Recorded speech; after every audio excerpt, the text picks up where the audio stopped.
పల్లెటూరులో యాక్సిడెంట్ జరిగితే మన ఊరు సమాధులు కాదు లారీ ఎదురొచ్చా పండబెట్టి కట్టుకొడితే అవతల కాలువ అవతల పోయి పడుతుంది మామ.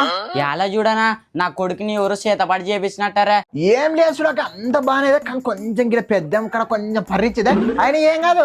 ఎలా తమ్ముడు డాక్టర్లు పెద్ద ఆపరేషన్ చేస్తామని 5-6 రాడ్లు వేస్తామని 80-90 కుట్లు వేస్తామని. లేదక నీకు తెలదు వాళ్ళు డాక్టర్లు అటనే అంటారు మనకి డబ్బులు ఇగ్గాలని.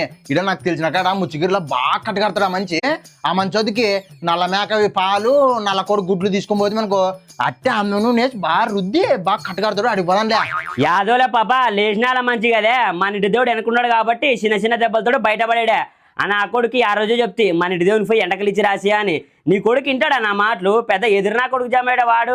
లేదు చిన్నమ్మ, ఓ 10 రోజుల కాడ నుంచి చూస్తుండా ఒకటే బండి వేసుకొని ఆ అమ్మ ఎవరో సుపనాథ్ లవర్ ఉందంట, ఇతనికి ఏమో అతని ఐ లవ్ చెప్పానంట. ఒకటే బండి వేసుకొని గేర్ గేర్